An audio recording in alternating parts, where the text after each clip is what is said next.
G'day, legends. Let's talk public transport in Straya, the place where your daily commute doubles as a live comedy show. Ever tried explaining the City Cat timetable to a confused tourist in Brisbane? Mate, it's like trying to teach a kookaburra to sing opera. Public transport down under is a melting pot of characters, from tradies with their toolboxes to nanas with their trolleys full of groceries. You never know what you're gonna get, but one thing's for sure, it's gonna be bloody hilarious. So, buckle up, grab your Mikey card, and get ready for a wild ride through the funniest moments on Aussie public transport. From Bondi to Fremantle, we've got the best and worst of them. Picture this. It's a scorching summer day in Darwin. The sun is blazing and the heat is almost unbearable. You're crammed on the bus, sweat dripping down your back, and the air feels thick and stifling.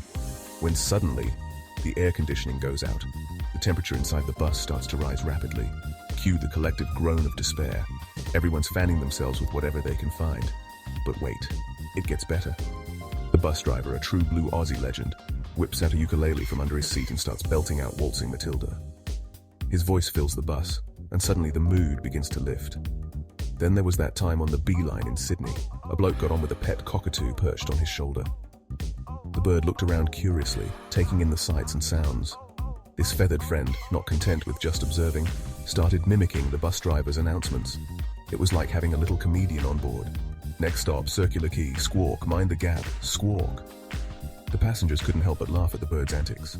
And who could forget the classic, "Is anyone getting off at the next stop?" shouted from the back of the bus, followed by a chorus of "Nope" and a few cheeky "Yeah, nahs." The camaraderie among the passengers was palpable. People started sharing stories and jokes, turning a mundane bus ride into a memorable experience. Buses, mate. They're like mobile comedy clubs on wheels. You never know what kind of entertainment you'll get. Trains, particularly during peak hour, are a special kind of jungle. It's a chaotic symphony of human activity, where every passenger plays a unique role. You've got your commuters glued to their phones, tourists snapping selfies, capturing every moment of their journey as if it's a grand adventure. And then there's that one bloke blasting AC/DC on his headphones, completely oblivious to the world around him, lost in his own rock concert.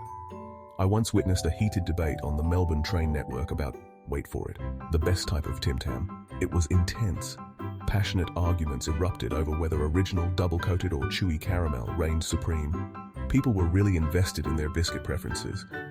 It was like watching a political debate, but with biscuits, the passion was palpable, and everyone had a strong opinion. And then there's the train etiquette, the unspoken rules that everyone seems to know. The unwritten rules about not making eye contact, as if looking at someone might break the delicate balance of the train ecosystem. Strategically choosing your seat, window seat, is king, ensuring you have the best view and a bit of personal space, and never ever sitting in the reserved seats. Those are sacred and off limits unless you have a very good reason.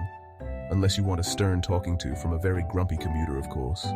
It's a world with its own rules and quirks, making every journey an adventure. Section 4. Ferry funnies. Riding the waves of laughter. Ferries.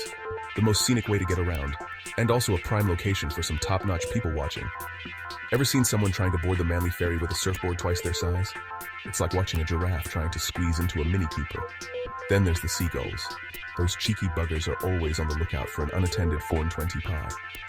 One minute you're enjoying the harbor views, the next minute a flock of seagulls descends upon your lunch like a feathered tornado. But the best part about ferries? The commentary. Welcome aboard the Spirit of Tasmania, your home away from home for the next 10 hours. Please refrain from feeding the sharks. Classic. Section 5. Public transport, a stage for the unexpected. Public transport in Australia is like a giant, unpredictable stage show where every ride is a new performance. You never know what act is coming next. One minute you're minding your own business, perhaps reading a book or staring out the window. The next you're caught in the middle of a spontaneous busking session, a heated political debate, or even a philosophical discussion about the meaning of life. It's a place where you might witness a fashion parade of questionable outfit choices, each more unique than the last. It's the place where you overhear conversations you never knew you needed to hear. Like that time I overheard a woman on the tram discussing the mating habits of echidnas with such passion and detail, I thought she was a zoologist. Turns out she just really loved echidnas. Her enthusiasm was contagious and it made me smile. Public transport is a constant reminder that truth is stranger than fiction. You see things that you wouldn't believe if they were in a movie. And that Australians, for all our flaws, sure know how to find humor in the everyday mundane. It's these little moments that make commuting an adventure rather than a chore. Section 6. Until next time, keep it comical. So there you have it, folks. A glimpse into the wild and wacky world of Australian public transport. It's a place where the unexpected is the norm, the characters are unforgettable, and the laughs are always free. Next time you're crammed on a peak hour train or battling seagulls for your lunch on the ferry, remember this: you're part of a grand Aussie tradition. A tradition of finding humor in the chaos, embracing the quirky and laughing along the way. Until next time, keep it comical, Straya.